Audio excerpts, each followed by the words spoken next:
Well, I think I fucked up my life. I'm working for fucking YouTube, you know, almost full time, and according to fucking Bloomberg, I'm gonna be poor. All you fucking kids out there who are thinking of being a fucking YouTuber for a living, or anybody else for that matter, you might as well just hang it up, because unless you work for mainstream media, you know, you just can't make a living doing this, apparently.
So, here's a new take. You know, I had the Scott the Truck Driver uncut thing going for a bit, but then I figured out I did some homework on OBS software and things I do for live streams, and thought, you know, if I can have my setup to where I can just sit down in my chair, you know, open up the material that I want to talk about or the letter I want to read or whatnot, and sit here and pump out the video, that I could effectively do that. And that's what this week I'm going to be testing out, this style. It's not quite edited, but it is a little bit more productive, and it'll also be good practice for future live streams.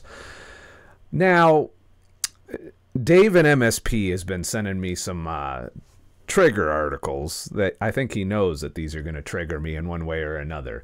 And the first article that he fucking sent me is this bullshit from Bloomberg. Let me blow it up a bit. Success on YouTube still means a life of fucking poverty. So, yeah. Mainstream media, you gotta love them. You do. They hate us, by the way. So if you're ever seeing these kinds of fucking articles from mainstream media, chances are they are jealous or upset, and that we're eating into their bottom line. We're basically operating on the same fucking business model. We put the clickbaity title that gets you to click. We put the thumbnail that makes you go, holy shit, that looks fucked up. Let me click that shit and, you know, and watch or read. It's the same business model. It's surrounded by ads. It's surrounded by read the next article, read this, read that. Basically the same thing that YouTube does for us, and probably makes just about as much money aside from direct advertising sales. They have a market of advertisers who pay them generously to feature, based largely on their numbers, their website numbers, and how many people are reading their shit and watching their shit. So every once in a while, they like to do a hit piece on YouTube and YouTubers. They'll find a YouTuber that's fucking up and draw attention to that so that they can tear into the ad revenue for us. They draw attention to, you know, people who fail at YouTube and blame YouTube as a platform for that, and that's completely just utter bullshit. But we'll go through this bullshit a little bit until I can't fucking take it anymore. Let's see. Do your children dream of YouTube stardom? Do them a favor and crush that ambition now. So, okay. So nobody should endeavor to do anything creative if you listen to this motherfucker, because you know, as a photographer, I can tell you that doesn't pay the bills right away. You got to get out there and do the work. You got to get out there and have some talent and have some value to provide. You got to take pictures better than the motherfucker with their iPhone or their fucking, you know, Samsung Galaxy, whatever the fuck. And if you're not doing that, you're not going to be a successful photographer. If you're a painter and you paint shit and you want people to buy your paintings, they have to set themselves apart. And it's the same with YouTube.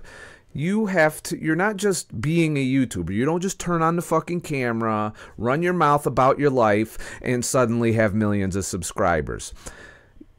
You know, you're building a brand, and I've heard other YouTubers comment on this, and I agree completely with it. You're building something that people value. You are contributing to someone's life in a beneficial way, in some way. Some people do it just by being entertaining. Some people do it by being shocking. Some people fulfill that, you know, need to be triggered all the time. There's a lot of that going on. Media is really keen on that too, mainstream media. And in my particular case, I try to bring value through health and lifestyle choices that can lead to better contentment, better emotional stability, better health, lower weight. You know, all of these things are very beneficial, and I get feedback all the time of the people I help, and some are very generous contributors to this channel. And Dave in MSP is one of those people, but he likes to poke me a little bit about the minimalism because he is a self-proclaimed baller. So what I'm going to get into during this particular fucking video, aside from ripping on this article for a little bit, I'm going to talk about what if you wanted to be a YouTuber? What if you're out there, you have this dream, I want to be a YouTuber, I want to do it. And I'm not a huge YouTuber. I have 6,000 subs now, which is small in the grand scheme of things, but it's better than, you know, a lot of people who start out and only have, you know, maybe 50 subs and maybe get 100 views, or if they're lucky, 1,000 views over a 3-year period. That, you know, don't see money coming in at an appreciable rate and that kind of stuff. So I'm going to go through some of that. But first I'm going to go through it in the context of this bullshit that Bloomberg is spewing out. And you know what? You know, mainstream media motherfuckers, every time you do something like this, it makes me respect you less. Because if you're doing it here and in the health realm, I run into it a lot, then you're doing it everywhere. You're becoming transparent to me as a source of bullshit, maybe entertainment at best, but definitely not a source of information for me. So whenever you motherfuckers do these hit pieces, you're hurting yourself. And I do believe that I'm not alone in this, that there are other people that have lost their faith in mainstream media. You know, and most of the media I consume is new media, you know, social media, and of course YouTube being the primary source of my entertainment, with some Netflix sprinkled in here and there and some trips to the movie theater, and occasionally some network television shows, but those are rare at this point. Every time I watch regular TV or mainstream media or read mainstream media articles, I tend to get triggered. I tend to get fucking miserable about it. And it doesn't provide a lot of value to my life anymore, other than trying to keep up with the current bullshit and being able to talk about it. I really don't get a lot of value out of mainstream media articles anymore, because they're just trying to feed a cult of outrage, to divide us, to play upon our fears, to keep us having to come back to them. They are abusing tragedies and very horrible situations in the world and monetizing the fuck out of them, and just talking about every little aspect.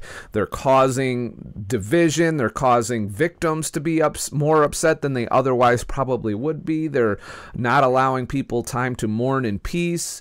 There's all kinds of grievances I have with mainstream media without them talking shit. And just keep in mind, when you guys do these kinds of articles, you get us to do the same. We will criticize you just as much as you criticize us here on the YouTube side.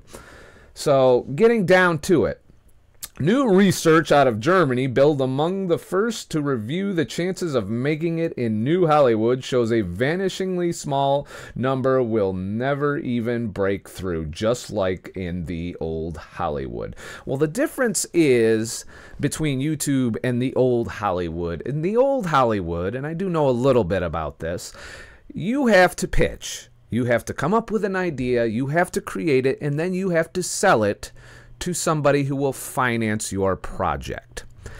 In the new Hollywood, you can reach out to people. You can build a brand, a loyal following on YouTube just by putting out talking head videos even, as long as you're bringing that value I was telling you about to people's lives. And that's the difference. I don't have to pitch to anybody. I have to stick within YouTube's guidelines rather loosely, as you know I do, because I say fuck a lot. However, you know, it's about drawing people to you, and then the money comes later. And you got to put in a lot of work. You know, it could take a couple years of pumping out videos before you find the value. Find the value that you're providing for people. I started out as a fucking trucking vlogger and ended up talking about health and lifestyle and minimalism and all kinds of other shit. And I work in some of the what I'm doing because people seem a lot more interested in other aspects of me. But I know that that's not what people are here for. They want the fasting. They want the keto. They want the diet advice. They want me fucking with vegans. They want me talking about minimalism. They want me talking about how to quit your job and how to do all these things, how to travel on a budget, how to get things done outside of the normal paradigm of societies, you know, telling us that we have to live and act a certain way to be happy. And I'm exploring that on a personal journey level, and I believe that sharing that journey is providing said value to not everybody, but a lot of people, and could help a lot of people, because I know I could have used this a long time ago, and I'm hoping I reach a younger and younger audience. I don't really. Kids don't watch me at all, because I'm not talking about video games and all of that shit. You know, the youth today tends to watch video game shit, not, you know, how to reverse all these things we fucked up throughout our whole life in middle age. So, you know, I'm appealing to an audience in my own age bracket mainly, and I'm helping a lot of people reverse a lot of mistakes that they've made through nutrition, through lifestyle, so on and so forth throughout their life.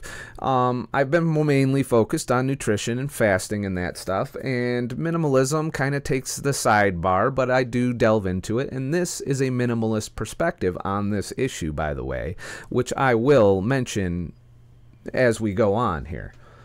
So, you know, they did a study. First of all, I don't know who they studied, but if you just did it based on ad revenue, as in you bunch of scientists went on and just checked all these channels and their ad revenue, and you based your study off of just that number, then you're kind of missing the business model that it is to be a YouTuber.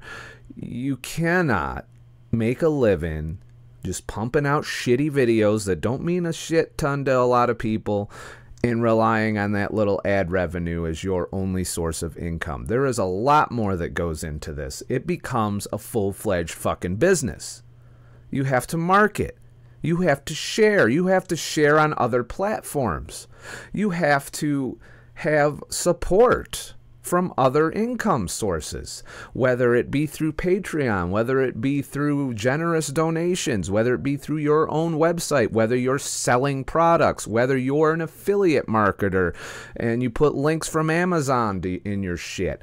There's other diversifying ways to spread the income so that even a small YouTuber like myself can make a survivable wage on YouTube. But that comes with an asterisk that we're going to get into.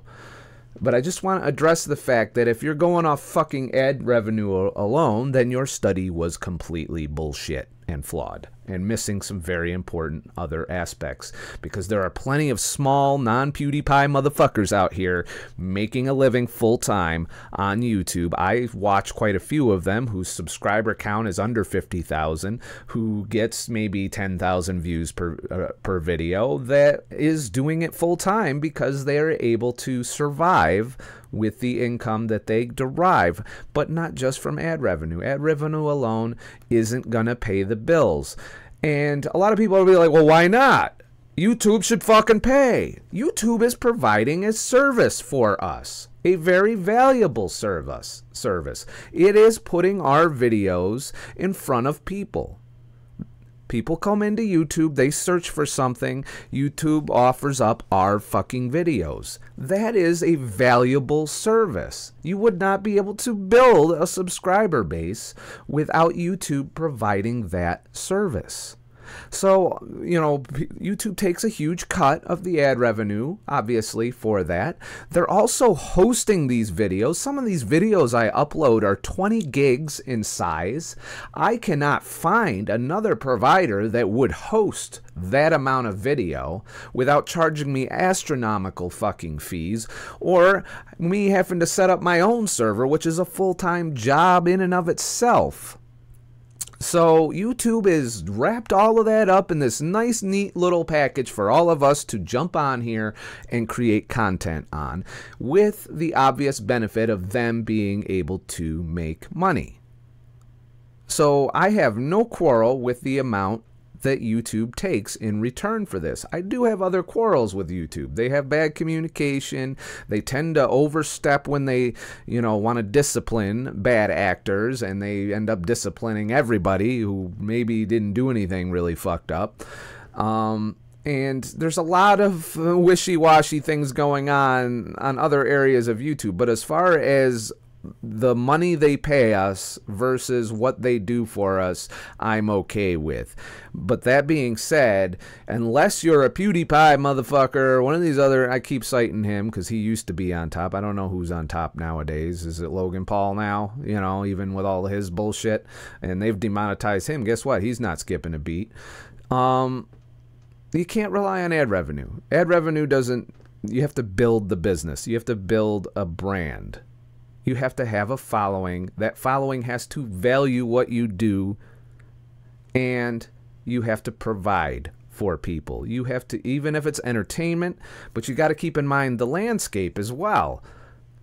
How many other fucking channels are doing what you're doing on YouTube? How many other motherfuckers are talking about the same things that you're talking about?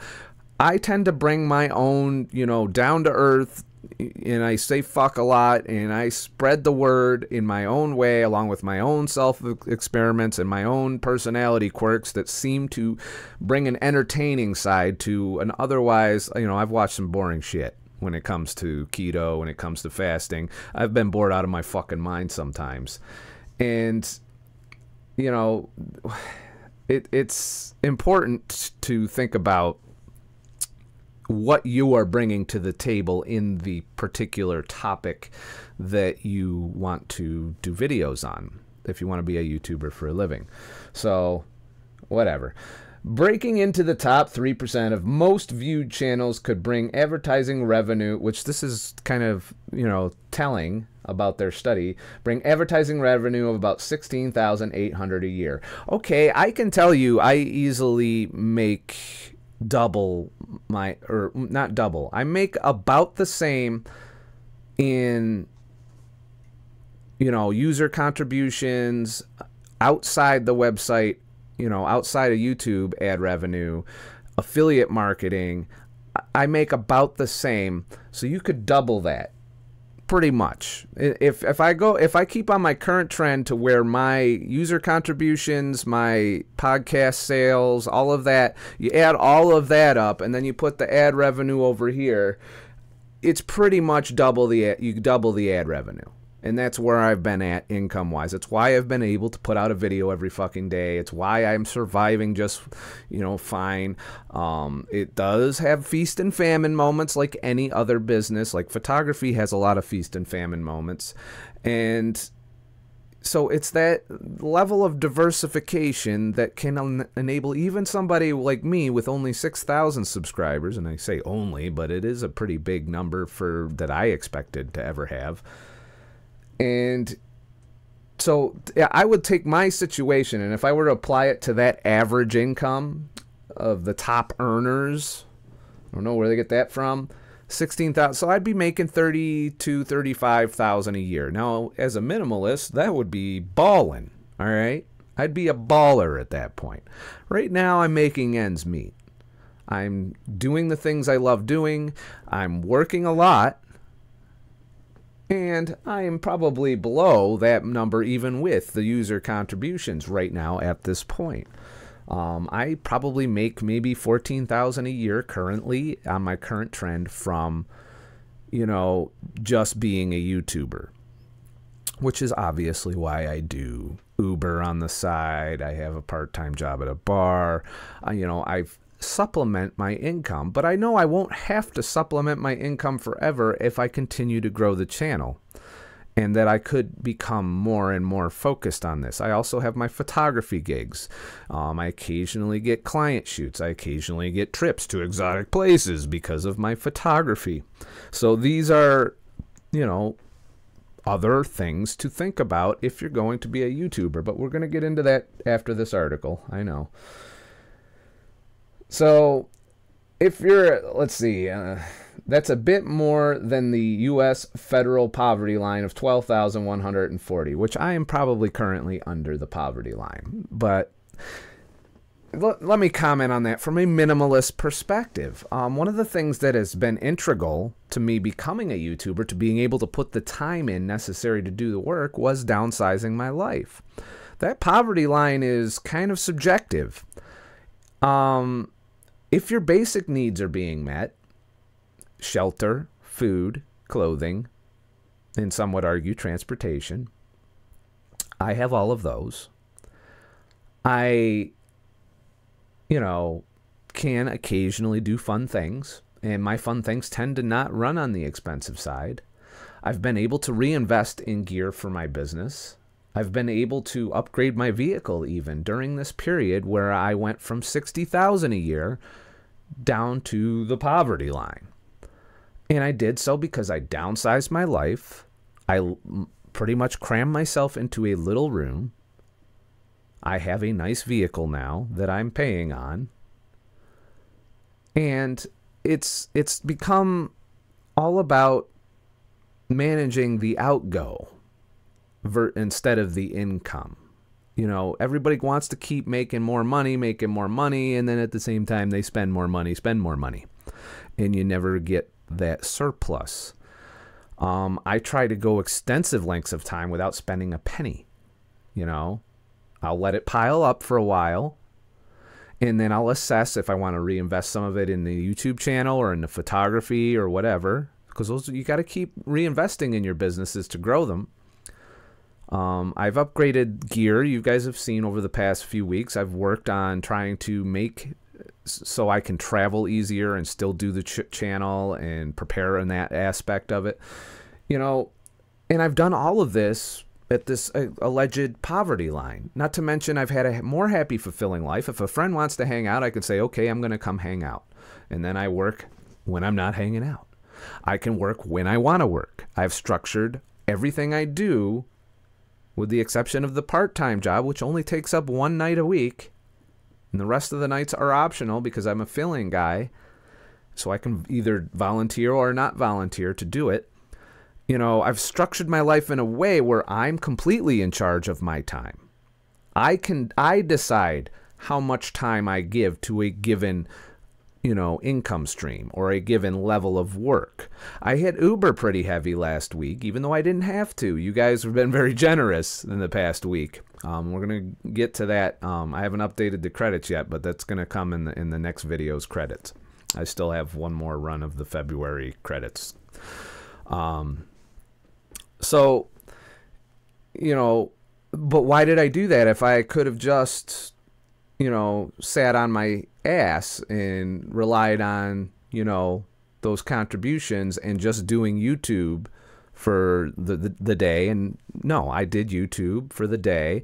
And then on my days off, I still did another YouTube. I did a live stream. And then I went and worked Uber because it was 3x fucking income.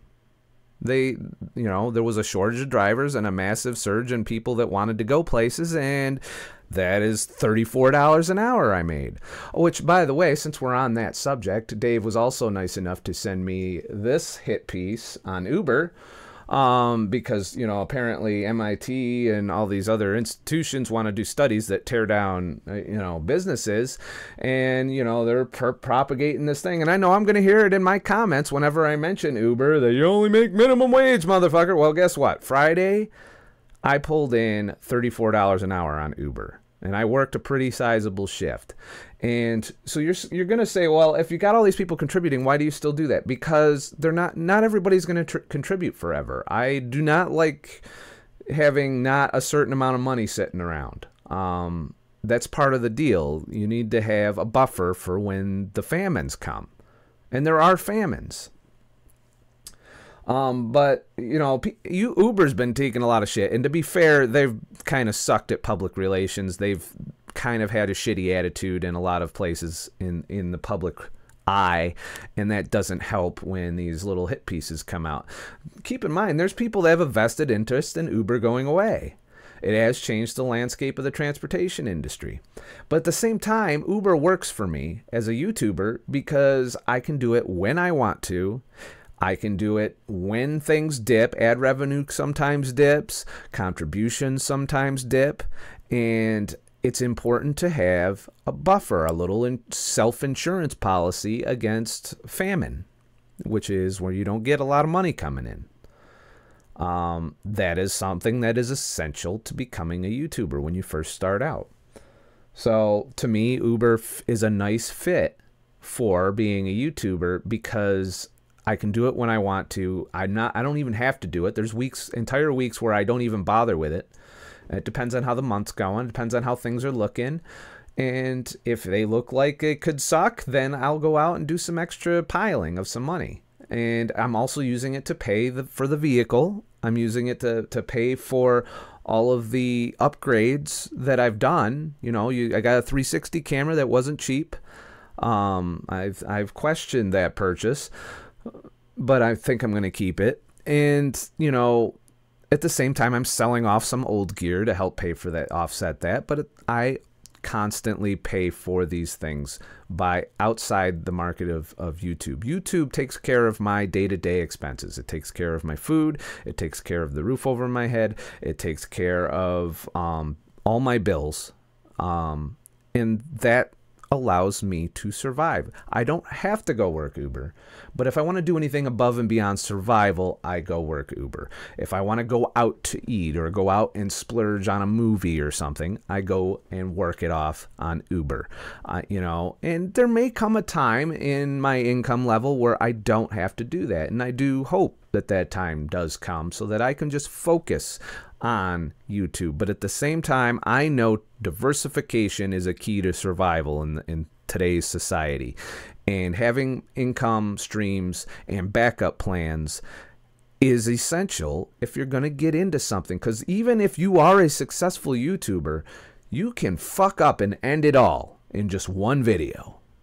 One viral video shared by one of these mass media hit pieces can destroy your career as a YouTuber.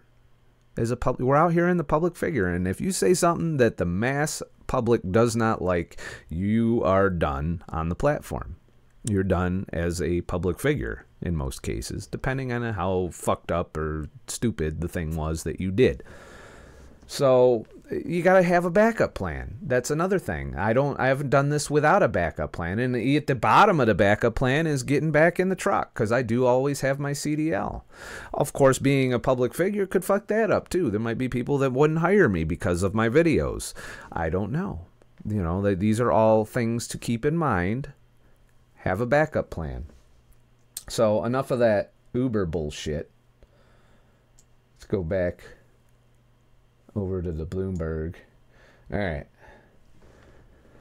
if you're a series regular on a network TV show, you're getting a good amount of money. Well, yeah, they are fucking directly financed through advertisers. There's product placement in their shit.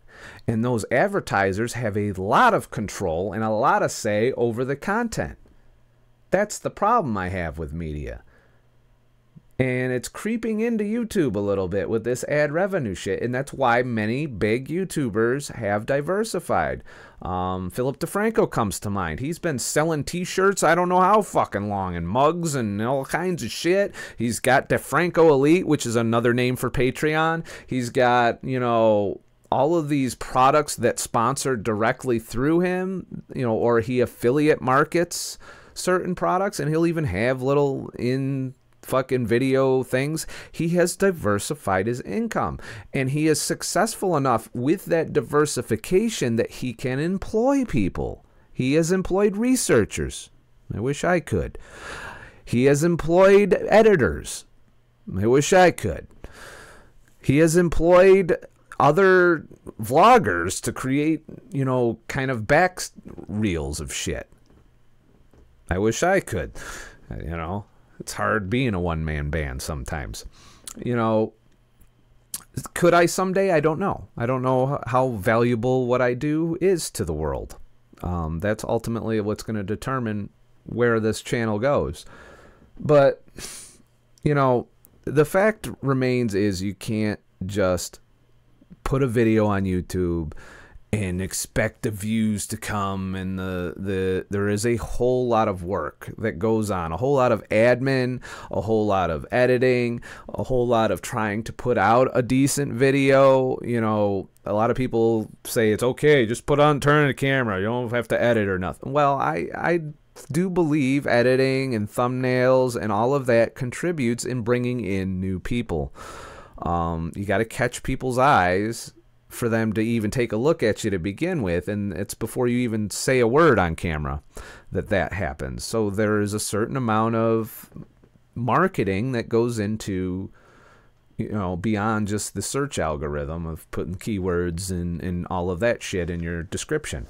So it's important to do that, to build a brand, to build the business beyond just YouTube, beyond just ad revenue. And if a study just looked at ad revenue and made these conclusions, they're dumb. All right, that's some dumb college motherfuckers doing some dumb studies and shit, and they should really reevaluate their scientific method, because there's definitely a number of other fucking aspects to income when it comes to anything. And mainstream media is not new to this as well. If you look at Bloomberg's very own article here, let's check out the ways that they paid for it. First up here at the top, we have this lovely fucking Hero 6 fucking ad. By the way, I decided to never buy the Hero 6 especially after my experience with the Fusion, plus the Fusion negates my need for it. I do have the Hero 5, and I'm actually thinking of selling that too. So, you know, we have these videos with advertisements built in. We've got this ad over here. We've got this little thing telling me to fucking get notifications so that I can come and click all the other Bloomberg articles. Then we come down here to Bloomberg Business to sign up and give them my email so that they can send me advertisements through my fucking email. Then we have a whole bunch of other articles which are also equally ad-laced, that if you click on them, you go over, you get more fucking revenue that way. We have another advertisement over here on the right. Some of these are annoying video ads that play fucking sound when you're trying to read, which is a pain in the ass. And then we scroll down here, and you know, we've got people mentioned by name, and we have on it, ironically, a YouTube video on here, you know, is part of the article. And you know, if we scroll down, you know, they cite some different examples. You know, it's a hit piece, but they're doing the same fucking thing. And then right underneath, you have a whole other article with more ads and shit. And the more you scroll down, the more ad revenue they're getting. And it's the same business model. They want to keep you going. They want to keep you in the loop. And they don't want that loop to be YouTube. They want that loop to be Bloomberg. So there is a definite bias in this article. Clearly. they're a competing platform with new media, with social media. And any people that are successful on those, they're going to get attacked because they're a competing platform. Taxi cabs attack Uber because it's a competing platform that is showing a lot more success at this point, at least in the area I live in. And that's how it works. It's competition. And, I'm not sitting here telling you never to read Bloomberg and all of them. I get a certain value out of it, but keep in mind the source of this article. Children born after YouTube was created in 2005 have grown up surrounded by videos churned out by performers like Jake Paul, who I would argue the performer part there. He is a brilliant marketer, though, and a brilliant business-minded person, and that is probably the key to his YouTube success. And he knows his audience. He knows what gets clicks. He knows the clickbait. He even puts dead bodies in thumbnails to make sure that we click that shit. PewDiePie had that whole, Nazi, racist fucking attack from mainstream media on him. He used to be the most successful YouTuber. I don't know if he still is or not. I haven't kept up with all the drama that went around that. And Zoella, who I don't think I've ever watched, whose clips about their daily lives, video gaming, and fashion, respectively, have turned YouTuber into a popular career goal. And, for every gamer out there that has dreams of making a living playing games on YouTube, that is a saturated market. You really got to bring something new to the table. Informative information. You got to be damn good at the games that you're playing. There's something you have to bring to the table besides just turning on your fucking camera and just talking while you're playing a video game. That's not quite going to cut it. If you're looking to make a living doing this, you're not going to get a lot of support from your community. You're not going to sell a lot of things except video games. You might get some free video games out of the deal. There are successful YouTubers in that niche, but it's a small market. You're pulling from the same pool of viewers as a whole lot of other people. And you have to set yourself apart either by being highly entertaining, highly fun to watch during that, or bringing some sort of value to a gamer's life, as in which games suck, which games are great. And I do watch some game YouTubers. Worth a Buy is one of the ones I watch because I'm entertained by his rants, and I agree with a lot of his rants on the gaming industry.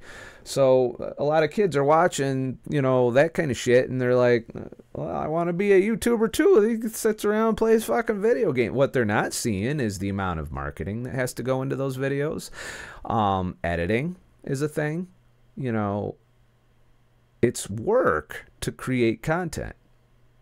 Aside from the time that you spend watching and listening to it, it's actual fucking work. And that's something to keep in mind. Let's see. YouTube ad rates are opaque. Bartel used an income of $1 per 1,000 views.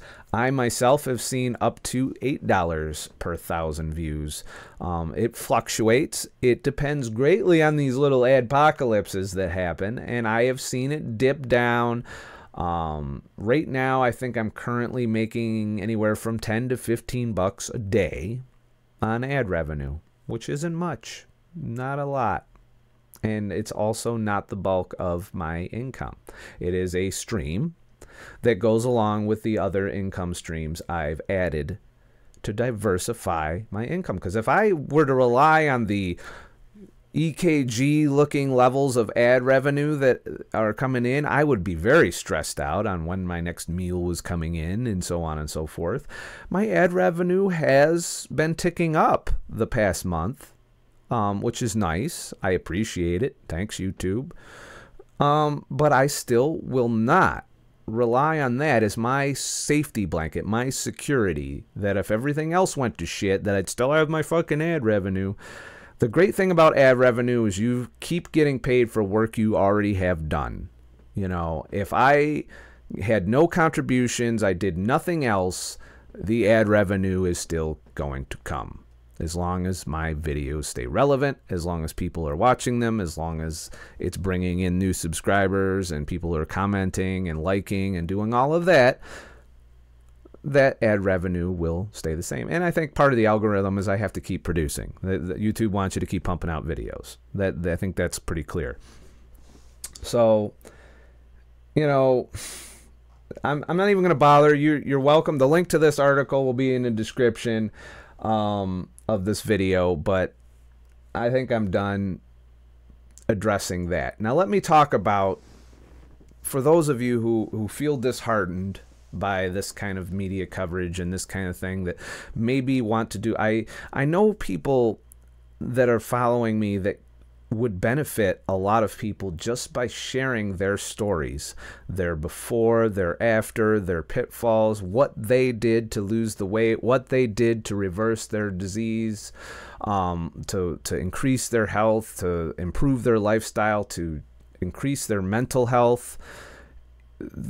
You know, like I said, I don't ever want to be the end point. I want other people to share their anecdotal stories and keep that going. I rely on it quite a bit, and there'll be some videos in the future where I highlight some of the people that do this that don't get very many views. Some of them aren't entertaining in any way, and some of them could put you to sleep, but it's data. If you listen closely, you know, they're not right about everything, but they do occasionally get me thinking about a certain thing or researching a certain thing based on their personal results that may have differed or contrasted something I've done.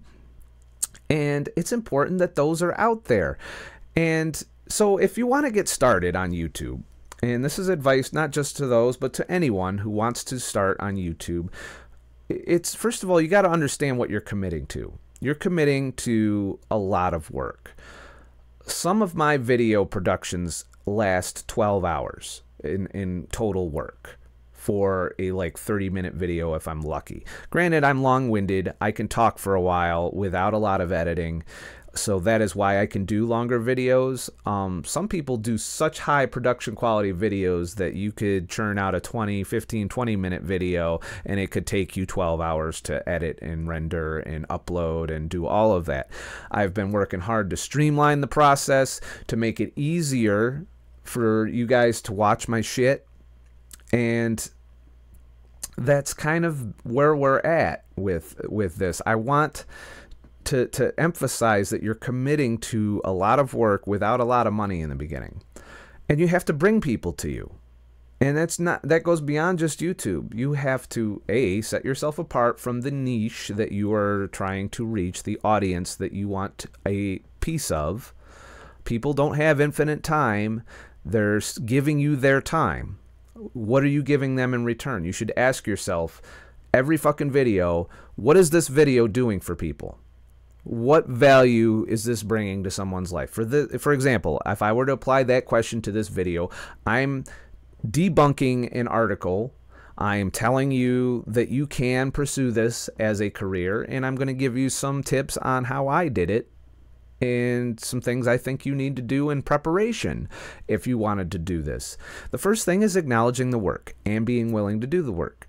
And the first year and almost 2 years of YouTube, I made shit. I did my other job, my day job, and during my spare time, I put out videos. That slowly started to grow. And then I started to put out more videos. It got to where I was working trucking and making videos, and working trucking and making videos, and then working trucking and making videos. Sometimes I would have renders going in the sleeper of the truck while I was working trucking, listening to research on the fucking radio all day, and listening to audiobooks, doing all of that shit, working nonstop. I was pretty miserable working nonstop that way. That should be noted. So I went through a certain amount of pain to start this channel. Eventually, the following starts to grow. The ad revenue on its own, starts to grow.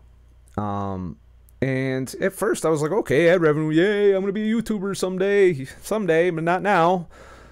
And then I started to wake up, and I started to research how to be a YouTuber, how successful people do it. And there's a lot of videos on that subject. There's entire YouTubers whose that's their sole purpose on YouTube is to tell people how to be YouTubers. And, you know, I've studied a lot of that. I figured out what I needed to do to put my videos in front of people. And you have to do that too. You have to go out, share your videos, have friends share your videos, encourage your viewers, the people who do find you, to share your videos. And these are all things that help you grow, as long as your videos meet that initial criteria of fulfilling a purpose. The purpose of this video is to help people start to be YouTubers in this society. The second thing you need to do is prepare.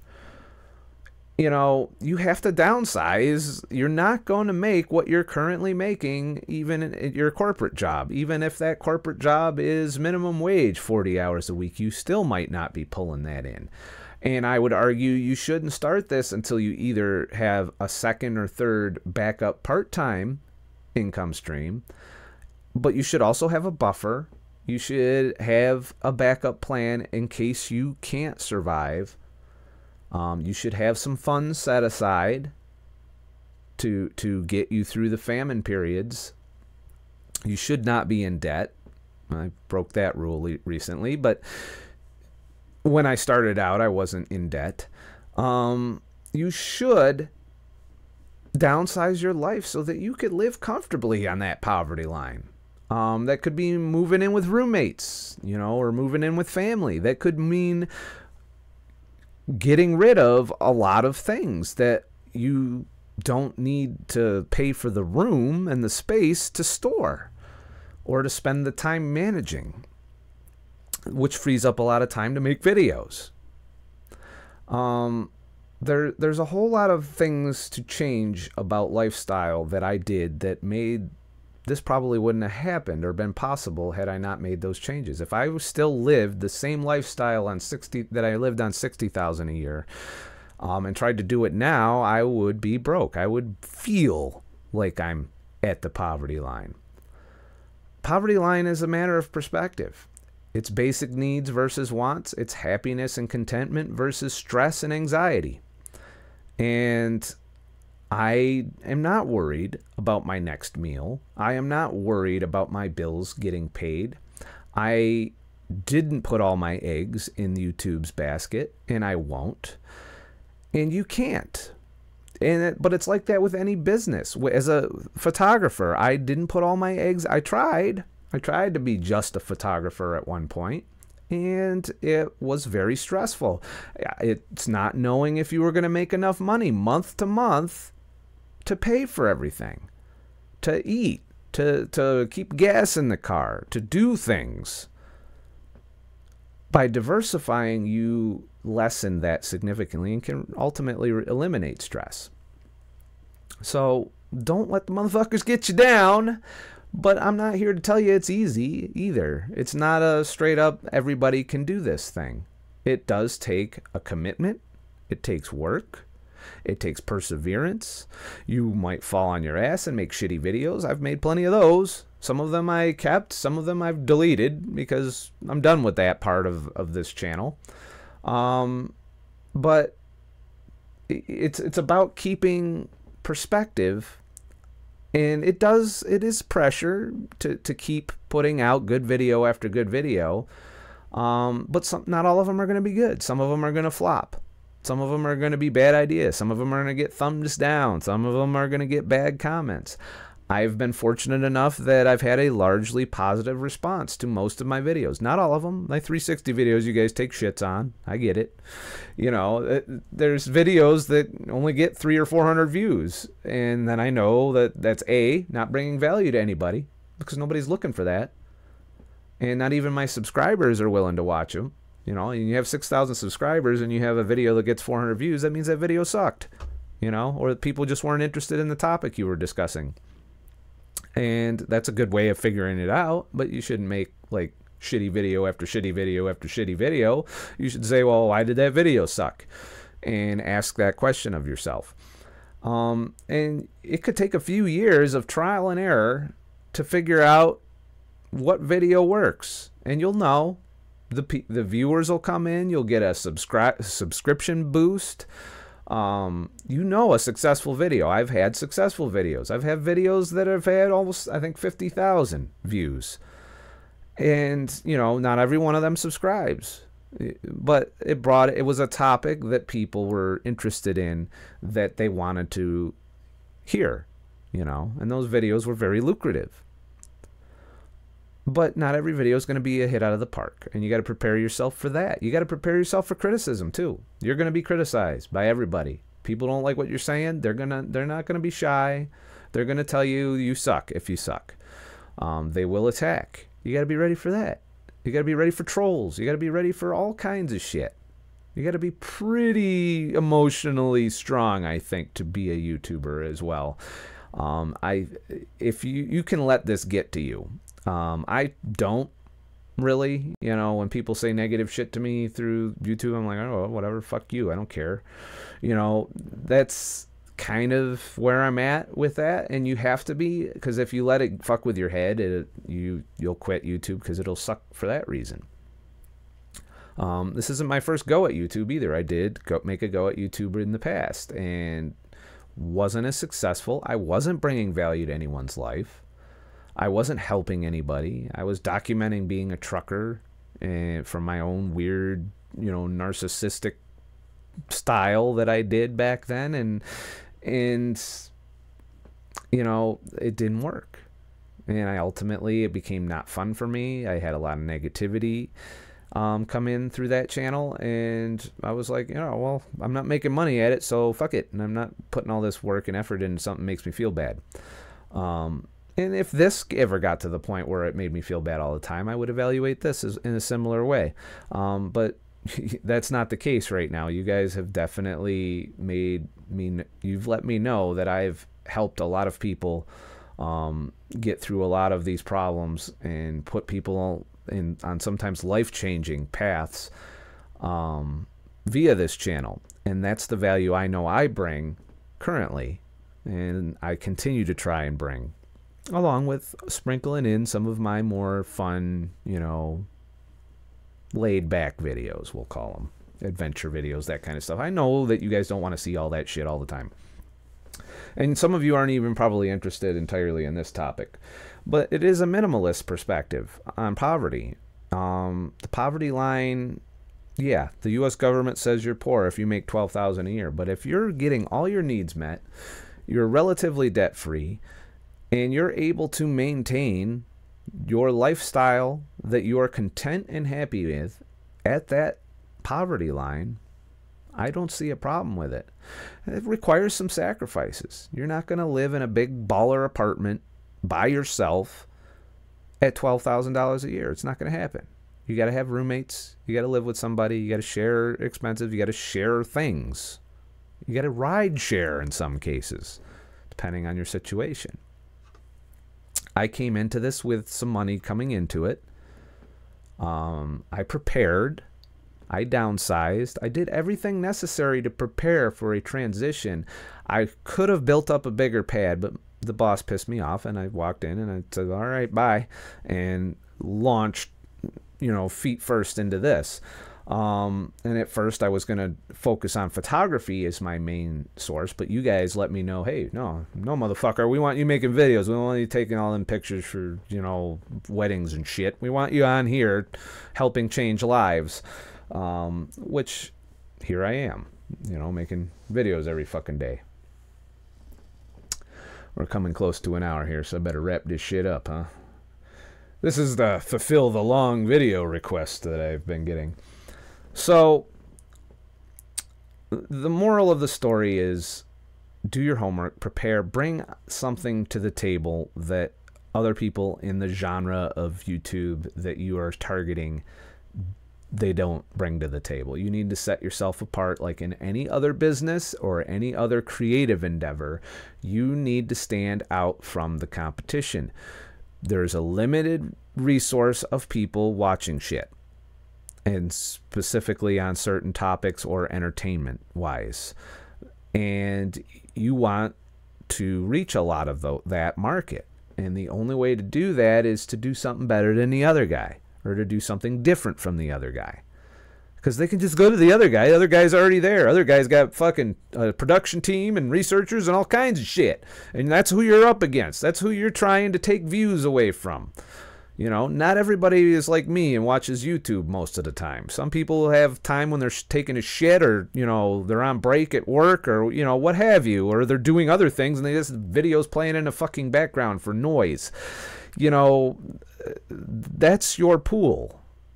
And if you don't stand out in whatever genre that that person or viewer is interested in, they're not going to give you their time. I get it all the time. I've already lost a bunch of people on this video being an hour long because people weren't willing to invest a full hour to listen to what the fuck I'm talking about. And I don't expect them to be honest with you. I reward the ones that do, usually with little nuggets, kind of, you know, the way Marvel rewards people at the end of their movies with a little snippet from some future movie or some story arc or some teaser. You know, I try and do that from time to time, so reward the people that like to stick through the whole videos that when they're long. But it's about structuring yourself in a way for success. And ad revenue alone isn't the path, all right? You need diversification. And if you can't diversify just being a YouTuber, then maybe add some part-time or optional income streams. Uber's one of mine, or you could get a part-time job. I have one of those too. That isn't very time demanding. My part-time job is 5 hours a week, committed, and then occasionally I can volunteer to fill in here and there. 5 hours is not hard to pull off. It's not hard to structure your life around. And it works. So you could theoretically get a couple of part-time jobs depending on your financial needs and do YouTube the rest of the time. That way you know your needs are all being met, your bills are all paid for, so on and so forth. And the growth potential is unlimited. That's the other aspect that they're not addressing. There is no hard and fast, you know, the ride's over. It can abruptly end, and you should have a plan for that, a backup plan. But there's no limit to how high you can soar on YouTube currently. If you are bringing enough value to people, and people are giving you more and more of their time, and they're encouraging other people to give you more and more of their time, that is when things start to get interesting, and that you don't need any other income streams to survive.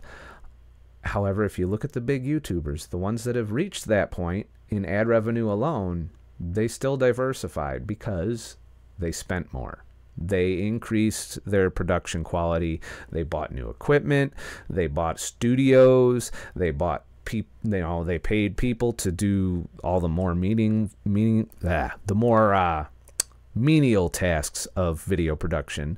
Or the tedious tasks, you know, like keywording, research, that kind of stuff, you know, and that's kind of how a YouTuber becomes big, is they go beyond being just a one-man show or even a two-man show to having people help them produce videos. Some YouTubers don't even do their own video work anymore. They have a videographer for that, and they pay the videographer. So it's a growth path, and like any business, the potential is limited by the work you do, what you bring to the table, and if you're failing at it, you need to try something else and keep trying something else until something works, and evolve.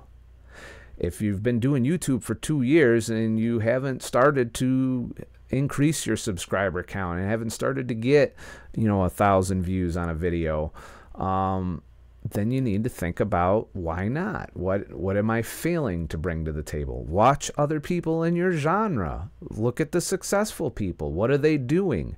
What are they not doing that you wish they did? I do that a lot. I'll watch YouTubers that talk about the things I like to hear about, and I'm always like, well, they aren't doing this. Why aren't they telling me this? Why can't I find this? I want to see this. And then I end up making a video about it because I'll go out and I'll find the information, which tends to be out there somewhere. And then I'll make a video that I wish they would have made. You know, and sometimes just doing that can set yourself apart. So that's my advice. Fuck Bloomberg and all these other media. You know, New York Times has done it a couple times, a couple other motherfuckers.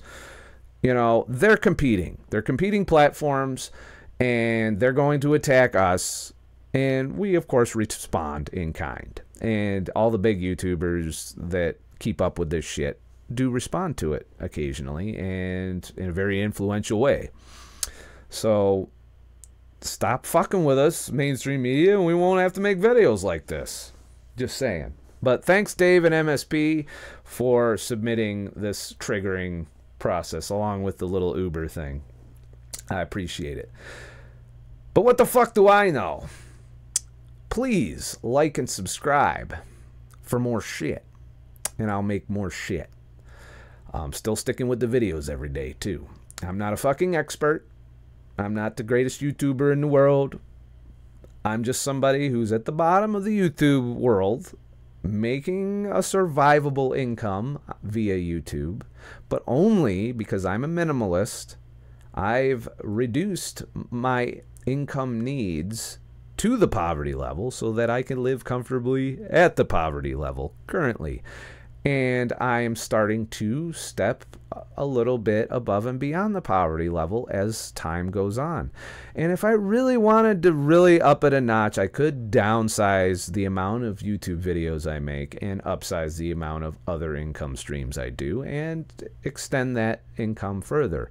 But my life is currently structured in a way where I don't require a lot more money. I'm meeting my income demands and I'm meeting my survival needs.